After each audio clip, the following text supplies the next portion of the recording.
दोस्तों हाजिर है एक होर वीडियो रिपोर्ट लैके चैनल रितेश लखी अनप्लग्ड उत्ते ते अज दी इस रिपोर्ट दे विच मैं अपनी उस 4 पार्ट दी सीरीज नूं अगे तोरांगा जिस विच आपां गल कर रहे हैं द बिग कैनेडियन माफिया दी। यह भाग दूसरा है। पहले पार्ट दे विच मैं कल गल कीती सी लॉस डियाबलोस जिहड़ा गैंग सी उस दे मुख करता धरता दोसांझ भरावां जिम शेर बिग जिम दोसांझ अते रॉन दोसांझ नूं किवें बिंदी जौहल ने मरवाया। मसला साफ सी जे बिंदी जौहल दोसांझ भरावां नूं ना मरवांदा ਤਾਂ दोसांझ ਭਰਾਵਾਂ ਨੇ ਪਹਿਲਾਂ ਹੀ ਉਸ ਨੂੰ ਮਰਵਾਉਣ ਦਾ ਪਲਾਨ ਕਰ ਰੱਖਿਆ ਸੀ। ਉਸ ਦੇ ਨਾਂ ਦੀ ਸੁਪਾਰੀ ਉਸ ਦਾ ਕੰਟਰੈਕਟ ਦਿੱਤਾ ਜਾ ਚੁੱਕਾ ਸੀ। लॉस डियाबलोस गैंग ਦੇ ਮੈਂਬਰ ਆਪਸ ਦੇ ਵਿੱਚ ਗੈਂਗ ਵਾਰ ਦਾ शिकार होने शुरू हो चुके सन। लेकिन 1991 ਦੀ ਇਸ ਵਾਰਦਾਤ ਤੋਂ ठीक 7 ਸਾਲ ਬਾਅਦ 1998 ਦੇ ਵਿੱਚ ਇਤਿਹਾਸ ਨੇ ਆਪਣੇ ਆਪ ਨੂੰ ਇੱਕ ਵਾਰ ਫੇਰ ਦੁਹਰਾਇਆ। ठीक ਉਸੇ ਤਰੀਕੇ ਨਾਲ ਜਿਵੇਂ दोसांझ ਭਰਾ ਆਪਣੇ ਹੀ ਗੈਂਗ ਮੈਂਬਰ ਦਾ ਨਿਸ਼ਾਨਾ ਬਣੇ ਜਾਂ ਉਸ ਵੱਲੋਂ ਨਿਸ਼ਾਨਾ ਬਣਾਏ ਗਏ।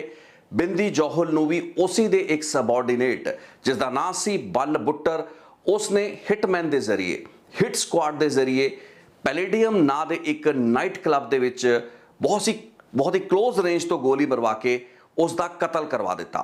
सो 1971 दे विच जन्मिया बिंदी जौहल 1998 दे विच यानी कि महज 27 साल की उम्र दे विच अंडरवर्ल्ड दा कैनेडियन माफिया का हर रंग देख के उसका हर उतार चढ़ाव वेख के जेलों वेख के कोर्ट ट्रायल्स वेख के अखीर दे विच अपने ही गैंग मैंबर वालों मरवाता गया। लेकिन इस पूरी दी पूरी दुश्मनी नूं रंजिश नूं समझण लई सानूं एक बार फिर दोबारा बिंदी जौहल तो शुरुआत करनी पैनी है क्योंकि पूरी दी पूरी 1998 20 दिसंबर 1998 दी पैलेडियम उस नाइट क्लब दी घटना जिस विच कि जौहल नूं निशाना बनाया गया शूटर वालों उसका पूरा दा पूरा बेस सी बिंदी जौहल का अपना वतीरा उसका अपना व्यवहार जो कि अपने गैंग मैंबर्स के नाल चंगा नहीं सी। लेकिन समझते हैं कि बिंदी जौहल का जिहड़ा क्राइम का ग्राफ सी वो किवें उभरिया।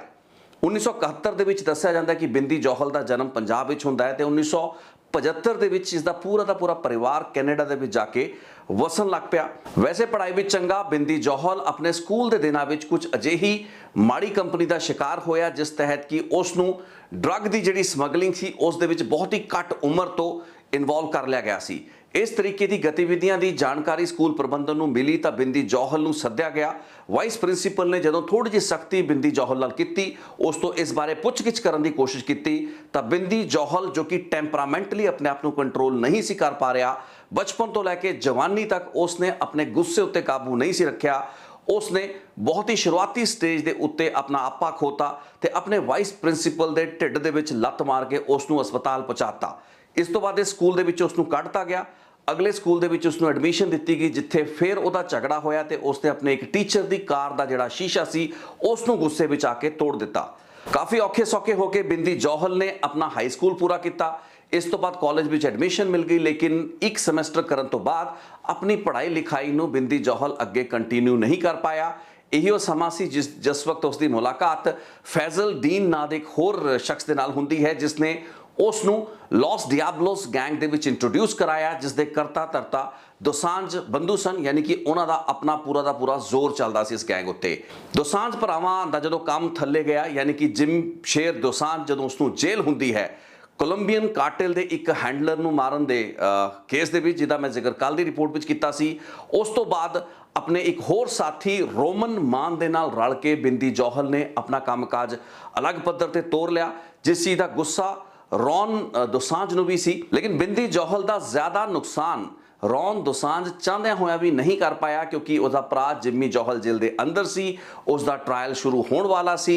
बाहर बैठ के एक सॉफ्ट हैंडलर के रूप में रॉन दोसांझ खुद उन्हां गतिविधियां नूं यानी कि मसल पावर नूं या फिर अपने गुरगियां के जरिए कोई अजिही वारदात नहीं सी करना चाहता जिसके चलते उसके भरा के केस उत्ते असर पए। यही समा सी जदों कि बिंदी जौहल नूं अपना सिर चुकण का मौका मिलिया ते उसने अपने एक होर साथी रोमन मान दे नाल रल के अपनी जिहड़ी गतिविधियां सी अपने गैंग नूं जो कि बेसिकली पंजाबी डायस्पोरा के नौजवानों का गैंग सी उसनूं होर मजबूत किया। बाद दे विच जदों जिम्मी दोसांझ बाहर आंदा है उस तो बाद उन्हां कॉन्ट्रैक्ट किलिंग्स का सिलसिला शुरू होंदा है। पहला कॉन्ट्रैक्ट दोसांझ भरावां ने दिता लेकिन अखीर दे विच बिंदी जौहल ने दोवें दोसांझ भरावां नूं बैक टू बैक एक तो बाद एक कतल कराता। जिम अते रॉन दोसांझ दे मर्डर तो बाद कई महीने तक बिंदी जौहल भगौड़ा रहा। इस दौरान पुलिस के हाथ उस तक नहीं पहुंच पाए, लेकिन कैनेडा के कई जो टीवी स्टेशन सन जिन्होंने CBC न्यूज़ एक सी वो बिंदी जौहल तक पहुंच चुका सी। कई महीने भगौड़ा रहने तो बाद बिंदी जौहल के उत्ते पुलिस की दबिश हुई। वैनकूवर के मेयर ने इस चीज़ को टास्क किया कि बिंदी जौहल को किसी भी हालत में फड़िया जाए तो अखीर दे विच एक स्पैशल ऑपरेशन के जरिए बिंदी जौहल को काबू किया। लेकिन उसकी गिरफ्तारी तो पहला उसने कई होर वारदातां, कई होर killings, drive away killings, night club killings, contract killings को अंजाम दे दिता होया सी। सो बिंदी जौहल अंडरवर्ल्ड का एक होर उभरदा होया ना सी। इस तो बाद उसनू जेल दे विच पाता गया ते जेल दे विच जिस दौरान उस उत्ते ट्रायल शुरू होया, यानी कि जिमी दोसांझ दे मर्डर का ट्रायल, वो एक बहुत ही दिलचस्प किस्सा सी।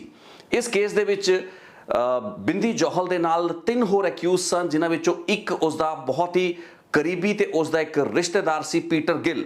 हुण दस्सिया जांदा कि जदों अदालत दे विच ट्रायल चल रहा सी ते उत्थे एक जूरी हुंदी है। कैनेडा की अदालतां दे विच जूरी दे विच कई मैंबर हुंदे ने। जूरी दी एक महिला मैंबर जो कि एक डाइवोर्सी सी, उस दे नाल पीटर गिल दा जिहड़ा सीगा एक अफेयर शुरू हो जाता है। पीटर गिल इस केस दे विच पहला ही बेल ते बाहर जा चुका सी, लेकिन बेल ते उत्ते रहंदियां होइयां इस महिला जूरर दे नाल पीटर गिल दी दे संबंध स्थापित हुंदे ने। दोवां दा अफेयर हुंदा है जो कि कई महीने चलदा है।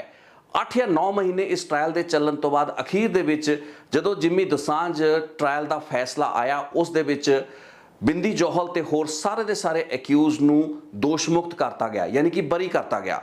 ये वैनकूवर की पुलिस लिए भी एक बहुत बड़ा झटका सी, प्रोसीक्यूशन लिए बहुत बड़ा झटका सी। सब नूं हैरानी सी कि इन्ने सौखे तरीके दे नाल इस हाई प्रोफाइल गैंगवॉर के केस दे विच बिंदी जौहल किवें बच निकलता है। दोसांझ भरावां दे मर्डर के केस दे विच बिंदी जौहल के एक्विटल के खिलाफ हालांकि पुलिस ने भी अपील की, लेकिन जिस वक्त तक इस बारे अदालत ने फाइनल फैसला नहीं सुना देना, उस वक्त तक बिंदी जौहल ने आज़ाद रहना सी। ते इस दौरान उसकी अंडरवर्ल्ड की गतिविधियां, कोकेन की स्मगलिंग तो लैके नाइट क्लब्स, गैंबलिंग के जोड़े डेन्स उस वक्त बने हुए सन, इस सब तो उगाही वसूली का जोड़ा गोरख धंधा सी, उसनूं बिंदी जौहल ने धड़ल्ले दे नाल अंजाम दिता। क्योंकि दोसांझ भरावां नूं मारन तो बाद बिंदी जौहल का नां अंडरवर्ल्ड दे विच होर वड्डा हो चुका सी। इसे दौरान बिंदी जौहल के हौसले एडे बुलंद हो चुके सी कि वह वड्डे वड्डे गैंग्स दे नाल मत्था लाउण तो कदे भी पिछे नहीं हटिया। एक अजिही घटना दसी जाती है जिस दौर दे विच बाहर सी, उसका एक बहुत करीबी साथी जो रोमन मान, जिसका मैं पहला भी जिक्र किया है, एक दिन लोटस गैंग के एक मैंबर के नाल उडील कर रहा सी। रेमंड चैन ना दा एक बहुत बड़ा सरगना सी लोटस गैंग का, जिसका छोटा भरा रे चैन सी, वो कोकेन की एक कंसाइनमेंट नूं रोमन मान नूं देण आंदा है। लेकिन रोमन मान नूं अखीर दे विच शक होया कि जिहड़ी नशे की खेप उसनूं दित्ती जा रही है वो नकली है, उसनूं बेवकूफ बनाने की कोशिश की जा रही है, उसदे नाल ठगी मारन की कोशिश की जा रही है। रोमन मान रे चैन नूं अपनी गड्डी दे बूट दे विच, यानी कि उसकी डिक्की दे विच बंद कर लैंदा है ते इस गड्डी नूं लैके देर रात वो बिंदी जौहल दे घरे आ जाता है। पहला तो बिंदी जौहल नाराज़ होंदा है, लेकिन बाद दे विच उसनूं समझ आता है कि जे इस तरीके नाल उसदे गैंग की जिहड़ी इमेज है, उसदे नाल ठगियां मारन का सिलसिला विरोधी गैंग करते रहणगे तां इह उन्हां दे गैंग दे बिजनेस लई ठीक नहीं होएगा।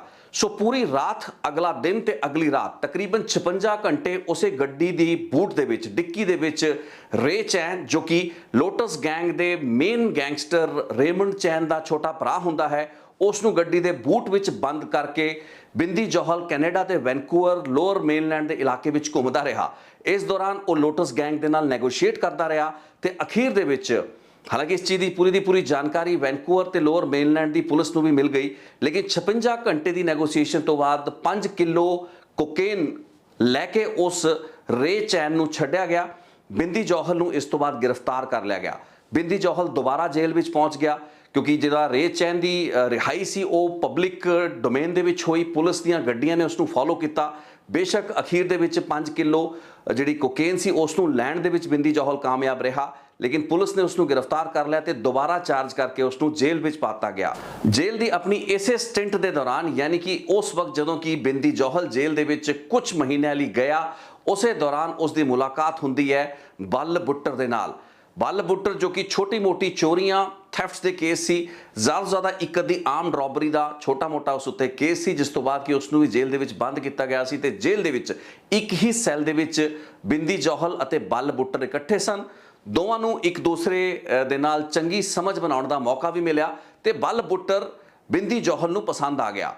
ਇਸ ਤੋਂ ਬਾਅਦ ਕੁਝ ਮਹੀਨੇ ਬਾਅਦ ਜਦੋਂ ਇਸ ਕੇਸ ਦੇ ਵਿੱਚ ਬਿੰਦੀ ਜੌਹਲ ਬਾਹਰ ਨਿਕਲਿਆ, ਬੇਲ ਦੇ ਉੱਤੇ ਬਾਹਰ ਨਿਕਲਿਆ, ਤੇ ਬੱਲ ਬੁੱਟਰ ਨੂੰ ਉਸਨੇ ਆਪਣੇ ਗੈਂਗ ਦੇ ਵਿੱਚ ਸ਼ਾਮਲ ਕਰ ਲਿਆ। ਬਹੁਤ ਹੀ ਘੱਟ ਸਮੇਂ ਦੇ ਵਿੱਚ ਬੱਲ ਬੁੱਟਰ ਉੱਤੇ ਬਿੰਦੀ ਜੌਹਲ ਦਾ ਕਾਫੀ ਭਰੋਸਾ ਹੋ ਗਿਆ। ਬੇਸ਼ੱਕ ਕੋਕੇਨ ਦੀ ਤਸਕਰੀ ਦਾ ਜਿਹੜਾ ਵੱਡਾ ਕੰਮਕਾਜ ਸੀ, ਵੱਡਾ ਜਿਹੜਾ ਨੈਕਸਸ ਤੇ ਕਾਰਟਲ ਚੱਲਦਾ ਸੀ, ਉਸ ਨੂੰ ਰੋਮਨ ਮਾਨ ਤੇ ਰਣਧੀਰ ਚੀਮੇ ਵਰਗੇ ਬਿੰਦੀ ਜੌਹਲ ਦੇ ਪੁਰਾਣੇ ਸਾਥੀ ਹੀ ਚਲਾਉਂਦੇ ਰਹੇ। ਲੇਕਿਨ ਨਵਾਂ ਜਿਹੜਾ ਕੰਮ ਸੀ, ਜਿਸ ਵਿੱਚ ਕਿ ਇਲੈਕਟ੍ਰੋਨਿਕ ਗੁੱਡਸ ਦੀ ਸਮਗਲਿੰਗ ਸੀ, ਚੋਰੀ ਦੀ ਕਾਰਾਂ ਦੀ ਤਸਕਰੀ ਦਾ ਕੰਮ ਸੀ, ਇਸ ਤੋਂ ਇਲਾਵਾ ਜਿਹੜੇ ਨਾਈਟ ਕਲੱਬ ਸੀ ਜਾਂ ਗੈਂਬਲਿੰਗ ਦੇ ਜਿਹੜੇ ਡੈਨ ਸੀ, ਅੱਡੇ ਸੀ, ਉਹਨਾਂ ਤੋਂ ਜਿੰਨੀ ਵੀ ਹਫਤਾ ਵਸੂਲੀ ਜਾਂ ਕਲੈਕਸ਼ਨ ਦਾ ਕੰਮ ਸੀ, ਇਹ ਸਾਰੀ ਦੀ ਸਾਰੀ ਕਲੈਕਸ਼ਨਾਂ ਦਾ ਜ਼ਿੰਮਾ ਬੱਲ ਬੁੱਟਰ ਨੂੰ ਦਿੱਤਾ ਗਿਆ। ਲੋਅਰ ਮੇਨਲੈਂਡ ਇਲਾਕੇ ਦੇ ਵਿੱਚ ਬੱਲ ਬੁੱਟਰ ਦੇ ਬਾਰੇ ਜਾਣਕਾਰੀ ਸੀ ਕਿ ਬਿੰਦੀ ਜੌਹਲ ਦਾ ਦੂਸਰਾ ਨਾਮ ਬੱਲ ਬੁੱਟਰ ਹੈ। ਉਹੀ ਸਾਰੀਆਂ ਕਲੈਕਸ਼ਨਾਂ ਇਕੱਠੀਆਂ ਕਰਦੀਆਂ ਸੀ ਤੇ ਸਿੱਧੀ ਰਿਪੋਰਟਿੰਗ ਬਿੰਦੀ ਜੌਹਲ ਨੂੰ ਸੀ। ਜੌਹਲ ਦਾ ਇੱਕ ਬਹੁਤ ਹੀ ਕਰੀਬੀ ਤੇ ਵਿਸ਼ਵਾਸ ਪਾਤਰ ਬਣ ਚੁੱਕਾ ਸੀ ਬੱਲ ਬੁੱਟਰ। ਇਹ ਉਹੀ ਸਮਾਂ ਸੀ ਜਦੋਂ ਕਿ ਬਿੰਦੀ ਜੌਹਲ ਕ੍ਰਾਈਮ ਯਾਨੀ ਕਿ ਅੰਡਰਵਰਲਡ ਦੇ ਵਿੱਚ ਸਿਖਰ ਉੱਤੇ ਪਹੁੰਚ ਚੁੱਕਾ ਸੀ। Vancouver, Lower Mainland, Richmond, Burnaby, ਇਹ ਸਾਰੇ ਅਜਿਹੇ ਇਲਾਕੇ ਸੀ ਜਿਸ ਵਿੱਚ ਕਿ ਆਪਾਂ ਮੰਨ ਸਕਦੇ ਹਾਂ ਕਿ ਗੈਂਗ ਤਾਂ ਹੋਰ ਵੀ ਬਹੁਤ ਸੀ, ਲੇਕਿਨ ਸਭ ਤੋਂ ਜ਼ਿਆਦਾ ਜਿਹੜਾ ਸਿੱਕਾ ਚਮਕ ਰਿਹਾ ਸੀ ਉਹ ਸੀ ਬਿੰਦੀ ਜੌਹਲ ਦਾ। ਤੇ ਇਸ ਦਾ ਇੱਕ ਹੋਰ ਵੱਡਾ ਕਾਰਨ ਇਹ ਸੀ ਕਿ ਬਿੰਦੀ ਜੌਹਲ ਮੀਡੀਆ ਦੇ ਵਿੱਚ ਤੇ ਲਾਈਮਲਾਈਟ ਦੇ ਵਿੱਚ ਆਉਣ ਤੋਂ ਕਦੇ ਵੀ ਪਿੱਛੇ ਨਹੀਂ ਹਟਿਆ।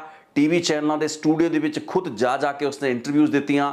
ਟੀਵੀ ਕੈਮਰਿਆਂ ਤੋਂ ਜ਼ਿਆਦਾ ਭੱਜਦਾ ਨਹੀਂ ਸੀ, ਰਾਦਰ ਉਸਦੇ ਜਿਹੜੇ ਵਨ ਲਾਈਨਰ ਸੀਗੇ ਉਹ ਟੈਲੀਵਿਜ਼ਨ ਚੈਨਲਾਂ ਦੀਆਂ ਸੁਰਖੀਆਂ ਬਣਦੇ ਤੇ ਉਹਨਾਂ ਦਿਨਾਂ ਦੇ ਵਿੱਚ। ਤੇ ਅੰਡਰਵਰਲਡ ਦੇ ਆਪਣੇ ਇਸੇ ਗ੍ਰਾਫ ਦੇ ਵਿੱਚ ਲਗਾਤਾਰ ਜਿਹੜਾ ਵਾਧਾ ਹੋ ਰਿਹਾ ਸੀ, ਉਸ ਦੇ ਨਾਲ ਹੀ ਬਿੰਦੀ ਜੌਹਲ ਲਈ ਕਈ ਦਿੱਕਤਾਂ ਵੀ ਆਉਣ ਵਾਲੇ ਸਮੇਂ ਵਿੱਚ ਸ਼ੁਰੂ ਹੋ ਰਹੀਆਂ ਸਨ।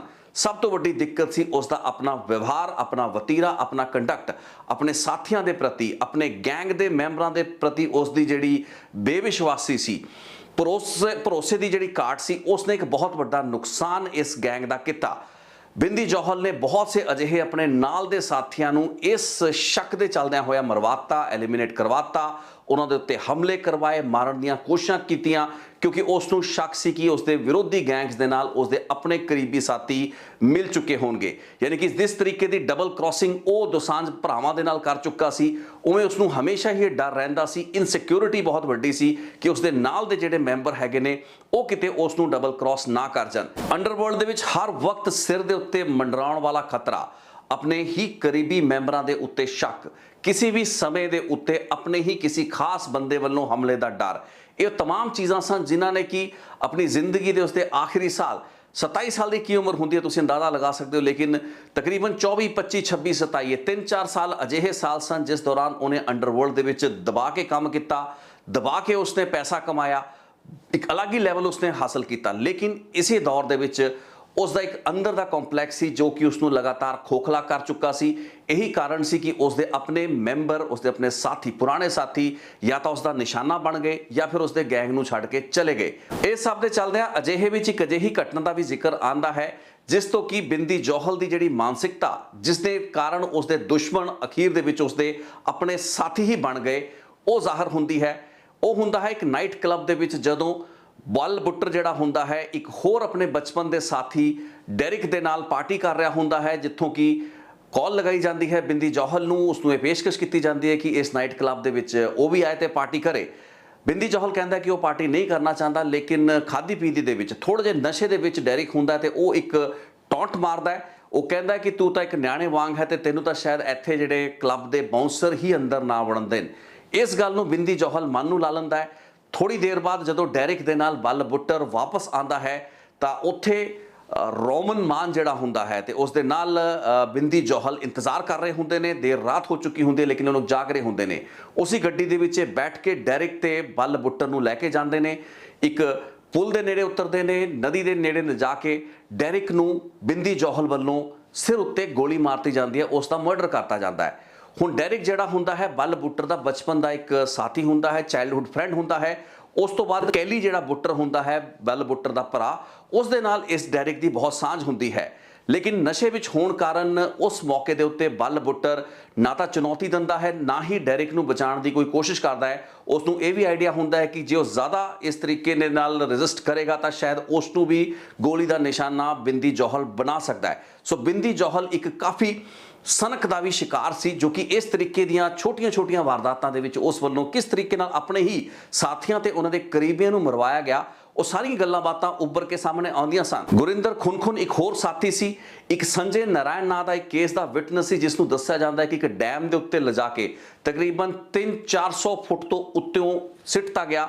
ਇਹ ਮੰਨਿਆ ਗਿਆ ਕਿ ਉਸ ਵਾਰਦਾਤ ਨੂੰ ਕਰਨ ਲਈ ਜਿੰਨੇ ਲੋਕ ਆਏ ਸਨ ਉਹਨਾਂ ਨੂੰ ਪੂਰਾ ਦਾ ਪੂਰਾ ਸੰਚਾਲਨ ਖੁਦ ਬਿੰਦੀ ਜੌਹਲ ਕਰ ਰਿਹਾ ਸੀ। ਸੋ ਲਗਾਤਾਰ ਇਸ ਤਰੀਕੇ ਦੀਆਂ ਘਟਨਾਵਾਂ ਵੱਧ ਰਹੀਆਂ ਸਨ।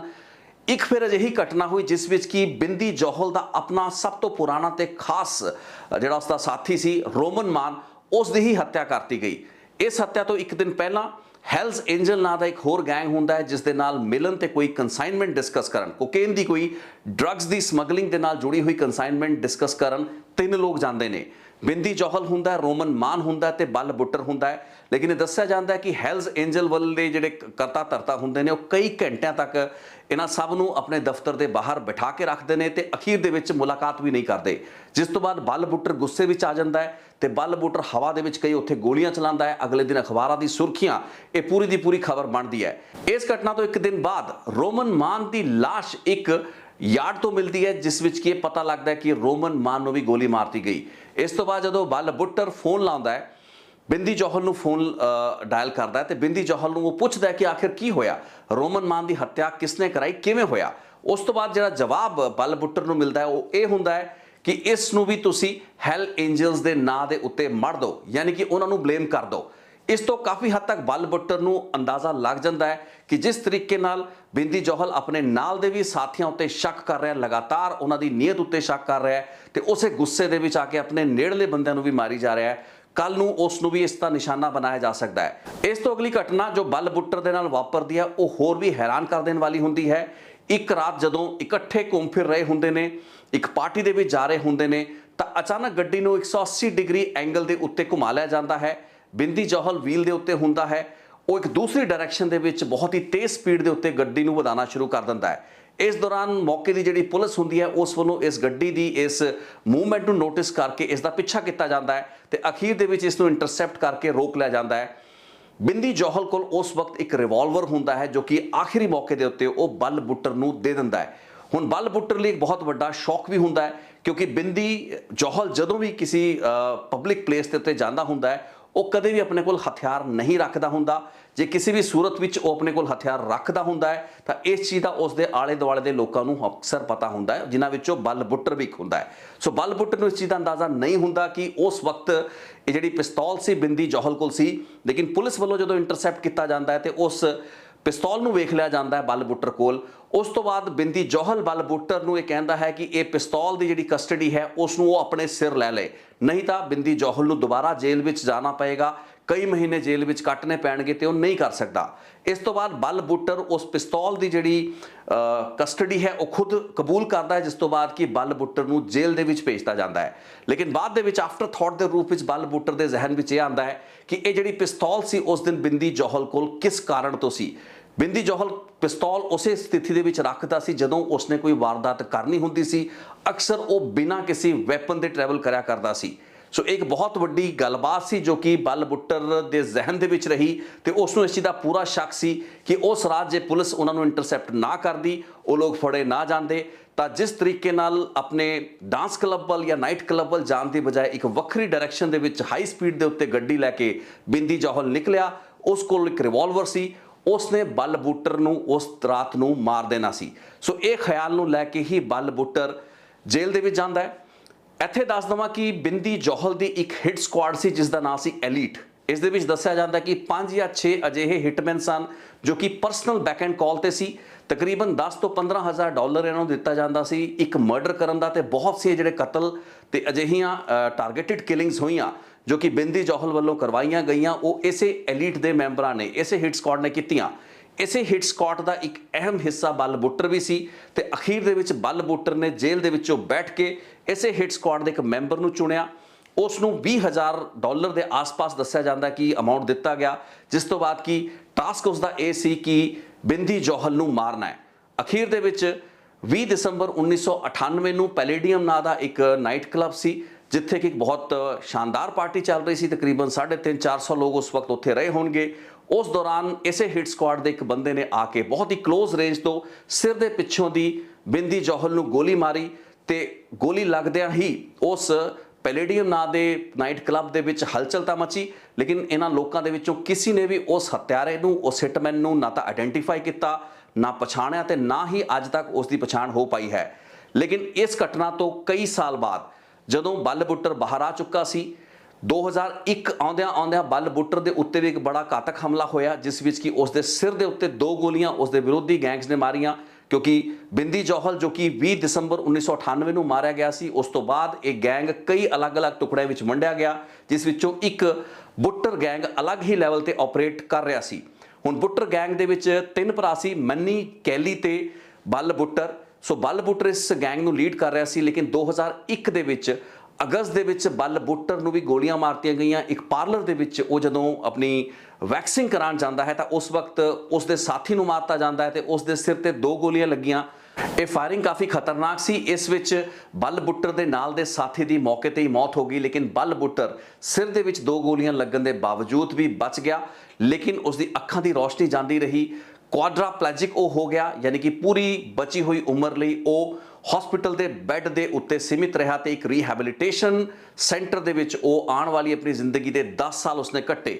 ਲੇਕਿਨ 2004 ਦੇ ਆਸ-ਪਾਸ, 2004 ਤੋਂ ਲੈ ਕੇ 2007 ਤੱਕ ਬੱਲ ਬੁੱਟਰ ਨੇ ਵੈਨਕੂਵਰ ਸਨ ਜਿਹੜਾ ਅਖਬਾਰ ਹੈ ਕੈਨੇਡਾ ਦਾ, ਉਸ ਦੀ ਬਹੁਤ ਹੀ ਪ੍ਰਸਿੱਧ ਕ੍ਰਾਈਮ ਜਰਨਲਿਸਟ ਹੈਗੇ ਨੇ ਕਿਮ ਬੋਲਨ, ਉਹਨਾਂ ਨੂੰ ਆਪਣੀ ਇੱਕ ਸੀਰੀਜ਼ ਆਫ ਇੰਟਰਵਿਊਜ਼ ਦਿੱਤੀ। ਇਨਫੈਕਟ ਕਈ ਇੰਟਰਵਿਊਜ਼ ਸਨ ਜਿਸ ਦੇ ਵਿੱਚ ਉਹਨਾਂ ਨੇ ਸਾਰੀਆਂ ਦੀ ਸਾਰੀਆਂ ਗੱਲਾਂ ਬਾਤਾਂ ਮੰਨੀਆਂ। ਇਹ ਦੱਸਿਆ ਕਿ ਪੈਲੇਡੀਅਮ ਨਾਈਟ ਕਲੱਬ ਦੇ ਵਿੱਚ ਜਿਹੜੀ ਹਿੱਟ ਆਰਡਰ ਕੀਤੀ ਗਈ ਸੀ, ਐਲੀਟ ਉਸ ਹਿੱਟ ਸਕੁਆਡ ਦੇ ਇੱਕ ਮੈਂਬਰ ਨੂੰ ਟਾਸਕ ਕਰਕੇ, ਉਹ ਯਾਨੀ ਕਿ ਕਤਲ ਦੀ ਵਾਰਦਾਤ ਸੀ, ਬਿੰਦੀ ਜੌਹਲ ਦਾ ਕਤਲ ਸੀ, ਉਸ ਨੂੰ ਬੱਲ ਬੁੱਟਰ ਨੇ ਖੁਦ ਹੀ ਅੰਜਾਮ ਦਵਾਇਆ ਸੀ ਜੇਲ੍ਹ ਦੇ ਵਿੱਚੋਂ ਬੈਠ ਕੇ। ਆਪਣੀਆਂ ਇਹਨਾਂ ਇੰਟਰਵਿਊਜ਼ ਦੇ ਵਿੱਚ ਬੱਲ ਬੁੱਟਰ ਇਹ ਵੀ ਦੱਸਦਾ ਹੈ ਕਿ ਉਸ ਨੂੰ ਜਦੋਂ 2001 ਵਿੱਚ ਗੋਲੀਆਂ ਮਾਰੀਆਂ ਜਾਂਦੀਆਂ, ਜਿਸ ਤੋਂ ਬਾਅਦ ਕਿ ਉਹ ਬੈੱਡ ਰਿਡਨ ਹੋ ਜਾਂਦਾ ਹੈ, ਹਸਪਤਾਲ ਦੇ ਵਿੱਚ ਹੁੰਦਾ ਹੈ, ਉਸ ਤੋਂ ਕੁਝ ਹੀ ਮਹੀਨੇ ਬਾਅਦ ਉਸ ਦੇ ਭਰਾ ਕੈਲੀ ਬੁੱਟਰ ਉੱਤੇ ਜਾਨਲੇਵਾ ਹਮਲਾ ਹੁੰਦਾ ਹੈ। ਇਸ ਹਮਲੇ ਦੇ ਵਿੱਚ ਕੈਲੀ ਬੁੱਟਰ ਦੀ ਮੌਤ ਹੋ ਜਾਂਦੀ ਹੈ ਤੇ ਇਸ ਮੌਤ ਲਈ ਉਸਨੇ ਜਿਹੜਾ ਰੌਬੀ ਕੰਡੋਲਾ ਨਾਂ ਦਾ ਇੱਕ ਹੋਰ ਕੋਕੇਨ ਦਾ ਸਮਗਲਰ ਸੀ, ਉਸ ਨੂੰ ਦੋਸ਼ੀ ਮੰਨਿਆ ਤੇ ਕੁਝ ਦੇਰ ਬਾਅਦ ਰੌਬੀ ਕੰਡੋਲਾ ਦੀ ਜਿਹੜੀ ਹੱਤਿਆ ਹੁੰਦੀ ਹੈ ਉਹ ਵੀ ਜਿਹੜਾ ਬੁੱਟਰ ਹੈ, ਬੱਲ ਬੁੱਟਰ ਹੈ, ਉਸੇ ਨੇ ਬੈਠ ਕੇ ਹਸਪਤਾਲ ਦੇ ਵਿੱਚੋਂ ਬੈਠ ਕੇ ਕਰਾਈ। ਸੋ 2004 ਤੋਂ ਲੈ ਕੇ 2007 ਤੱਕ ਇਹ ਲਗਾਤਾਰ ਉਸ ਦੀਆਂ ਇੰਟਰਵਿਊਜ਼ ਹੋਈਆਂ। 2007 ਦੇ ਵਿੱਚ ਦੱਸਿਆ ਜਾਂਦਾ ਹੈ ਕਿ ਉਸ ਦੀ ਇੱਕ ਹੋਰ ਮਹਿਲਾ ਜਾਣਕਾਰ ਸੀ ਜਿਸ ਦੇ ਪਤੀ ਨੂੰ ਮਰਵਾਉਣ ਲਈ ਉਸਨੇ ਕੁਝ ਹਿਟਮੈਨ ਯਾਨੀ ਕਿ ਜਿਹੜੀ ਹਿੱਟ ਸਕੁਆਡ ਸੀ ਉਸ ਦੇ ਮੈਂਬਰਾਂ ਨੂੰ ਲੱਭਿਆ ਸੀ ਤੇ ਇਹ ਪੂਰਾ ਦਾ ਪੂਰਾ ਟਾਸਕ ਯਾਨੀ ਕਿ ਕੰਟਰੈਕਟ ਕਿਲਿੰਗ ਦੀ ਜਿਹੜੀ ਜ਼ਿੰਮੇਵਾਰੀ ਸੀ ਉਹ ਲਾਈ ਸੀ। ਆਖਿਰ ਦੇ ਵਿੱਚ 2011 ਦੇ ਵਿੱਚ ਬੱਲ ਬੁੱਟਰ ਦੀ ਮੌਤ ਉਸੇ ਹਸਪਤਾਲ ਵਿੱਚ ਹੁੰਦੀ ਹੈ। ਇਨਫੈਕਸ਼ਨ ਦੇ ਕਾਰਨ ਇਹ ਮੌਤ ਹੁੰਦੀ ਹੈ। ਆਪਣੀ ਜ਼ਿੰਦਗੀ ਦੇ ਆਖਰੀ 10 ਸਾਲ ਉਸਦੇ ਕਾਫੀ ਕਸ਼ਟ ਭਰੇ ਰਹੇ, ਲੇਕਿਨ ਬਿੰਦੀ ਜੌਹਲ ਦਾ ਜਿਹੜਾ ਅੰਡਰਵਰਲਡ ਦਾ ਪੂਰਾ ਐਮਪਾਇਰ ਸੀ ਉਸ ਨੂੰ ਧਰਾਸ਼ਾਹੀ ਕਰਨ ਦੇ ਵਿੱਚ ਬੱਲ ਬੁੱਟਰ ਦੀ ਬੜੀ ਅਹਿਮ ਭੂਮਿਕਾ ਸੀ। ਬੱਲ ਬੁੱਟਰ ਦੀ ਕੋਈ ਅਜਿਹੀ ਰੰਜਿਸ਼ ਜਾਂ ਦੁਸ਼ਮਣੀ ਉਸ ਤਰੀਕੇ ਦੀ ਨਹੀਂ ਸੀ, ਲੇਕਿਨ ਉਸ ਦਾ ਵੀ ਖਦਸ਼ਾ ਉਹੀ ਸੀ ਜੋ ਕਿ ਇਸ ਘਟਨਾ ਤੋਂ 7 ਸਾਲ ਪਹਿਲਾਂ ਬਿੰਦੀ ਜੌਹਲ ਦਾ ਆਪਣਾ ਸੀ। ਯਾਨੀ ਕਿ ਜੇ ਉਹ ਦੋਸਾਂਝ ਭਰਾਵਾਂ ਨੂੰ ਨਹੀਂ ਮਾਰਦਾ ਤਾਂ ਦੋਸਾਂਝ ਭਰਾਵਾਂ ਨੇ ਉਸ ਨੂੰ ਮਾਰਨ ਦਾ ਪ੍ਰਬੰਧ ਕਰ ਲਿਆ ਸੀ। ਇਸੇ ਤਰੀਕੇ ਨਾਲ ਬੱਲ ਬੁੱਟਰ ਵੀ ਇਹੀ ਸੋਚ ਰਿਹਾ ਸੀ ਤੇ ਉਸ ਨੂੰ ਇਸ ਚੀਜ਼ ਦਾ ਪੱਕਾ ਵਿਸ਼ਵਾਸ ਸੀ ਕਿ ਜੇ ਉਸਨੇ ਬਿੰਦੀ ਜੌਹਲ ਨੂੰ ਨਾ ਮਰਵਾਇਆ ਤਾਂ ਬਿੰਦੀ ਜੌਹਲ ਨੇ ਉਸ ਨੂੰ ਕਦੇ ਨਾ ਕਦੇ ਜ਼ਰੂਰ ਮਰਵਾਉਣਾ ਸੀ, ਕਿਉਂਕਿ ਆਪਣੇ ਸਾਥੀਆਂ ਦਾ, ਆਪਣੇ ਕਰੀਬੀ ਗੈਂਗ ਦੇ ਮੈਂਬਰਾਂ ਦੀ ਲਗਾਤਾਰ ਹੱਤਿਆਵਾਂ ਦਾ ਜਿਹੜਾ ਸਿਲਸਿਲਾ ਸੀ ਉਸ ਬੇਵਿਸ਼ਵਾਸੀ ਜਾਂ ਭਰੋਸੇ ਦੀ ਕਾਰਡ ਦੇ ਚੱਲਦੇ ਤੇ ਕਈ ਕੇਸਾਂ ਦੇ ਵਿੱਚ ਇਹ ਹੋ ਵੀ ਸਕਦਾ ਕਿ ਉਸਦੇ ਗੈਂਗ ਮੈਂਬਰ ਵਿਰੋਧੀ ਗੈਂਗਸ ਦੇ ਨਾਲ ਮਿਲ ਗਏ ਹੋਣ, ਇਸ ਤਰੀਕੇ ਦੀ ਸੂਚਨਾਵਾਂ ਉਹਦੇ ਕੋਲ ਹੋਣ। ਸੋ ਲਗਾਤਾਰ ਚੱਲ ਰਿਹਾ ਸੀ, ਲੇਕਿਨ ਬੱਲ ਬੁੱਟਰ ਕੋਲ ਕੋਈ ਹੋਰ ਲੰਮਾ ਚੌੜਾ ਕਾਰਨ ਨਹੀਂ ਸੀ। ਇੱਕ ਸ਼ੱਕ ਸੀ ਤੇ ਉਹਦਾ ਸ਼ੱਕ ਉਸ ਦਿਨ ਮਜ਼ਬੂਤ ਹੋਇਆ, ਉਸ ਨੂੰ ਹੋਰ ਬਲ ਮਿਲਿਆ ਜਿਸ ਦਿਨ ਰਾਤ ਨੂੰ ਦੋਵਾਂ ਦੇ ਕੋਲੋਂ ਉਹ ਪਿਸਤੌਲ ਬਰਾਮਦ ਹੋਈ ਜਿਸ ਦੇ ਹੋਣ ਦੀ ਬਿੰਦੀ ਜੌਹਲ ਕੋਲ ਹੋਣ ਦੀ ਜਾਣਕਾਰੀ ਬੱਲ ਬੁੱਟਰ ਕੋਲ ਨਹੀਂ ਸੀ। ਸੋ 1998 ਦੇ ਵਿੱਚ ਬਿੰਦੀ ਜੌਹਲ ਦੀ ਮੌਤ ਤੋਂ 13 ਸਾਲ ਬਾਅਦ ਬੱਲ ਬੁੱਟਰ ਦੀ ਮੌਤ ਹੁੰਦੀ ਹੈ, ਲੇਕਿਨ ਇਹ ਦੋਵਾਂ ਦੀ ਮੌਤ ਤੋਂ ਬਾਅਦ ਨਾ ਤਾਂ ਕੈਨੇਡਾ ਦੇ ਵਿੱਚ ਅੰਡਰਵਰਲਡ ਦੀ ਗਤੀਵਿਧੀਆਂ ਬੰਦ ਹੋਈ, ਨਾ ਹੀ ਕੋਕੇਨ ਦੀ ਸਮਗਲਿੰਗ ਦੇ ਵਿੱਚ ਕੋਈ ਅਸਰ ਪਿਆ, ਉਲਟਾ ਹੋਰ ਕਈ ਗੈਂਗ ਬਣ ਗਏ, ਬੁੱਟਰ ਗੈਂਗ, ਸੰਘੇੜਾ ਗੈਂਗ।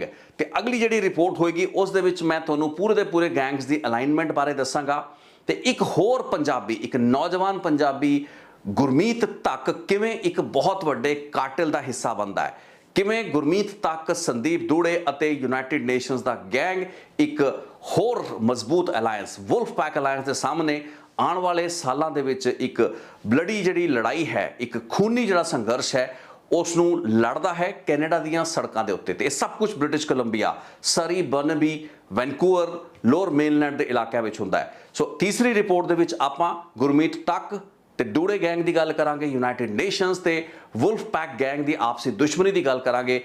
ਜਿਸ ਤੋਂ ਬਾਅਦ ਅਗਲਾ ਜਿਹੜਾ ਪਾਰਟ ਹੋਏਗਾ ਉਸ ਦੇ ਵਿੱਚ ਮੌਜੂਦਾ ਯਾਨੀ ਕਿ ਹਾਲਾਤ ਜੋ ਅੱਜ ਦੀ ਤਰੀਕ ਦੇ ਵਿੱਚ ਕੈਨੇਡਾ ਦੇ ਵਿੱਚ ਐਗਜ਼ਿਸਟ ਕਰ ਰਹੇ ਨੇ, ਆਪਾਂ ਹਾਲ ਹੀ ਵਿੱਚ ਕੁਝ ਘਟਨਾਵਾਂ ਦੇਖੀਆਂ ਉਹਨਾਂ ਦਾ ਆਪਾਂ ਜ਼ਿਕਰ ਕਰਾਂਗੇ। ਸੋ ਅੱਜ ਦੀ ਰਿਪੋਰਟ ਦੇ ਵਿੱਚ ਇੰਨਾ ਹੀ। ਬਹੁਤ ਬਹੁਤ ਧੰਨਵਾਦ ਇਸ ਰਿਪੋਰਟ ਨੂੰ ਵੇਖਣ ਲਈ। ਤੀਸਰਾ ਪਾਰਟ ਕੱਲ੍ਹ ਲੈ ਕੇ ਫਿਰ ਹਾਜ਼ਰ ਹੋਵਾਂਗਾ। Thank you so much. Stay tuned.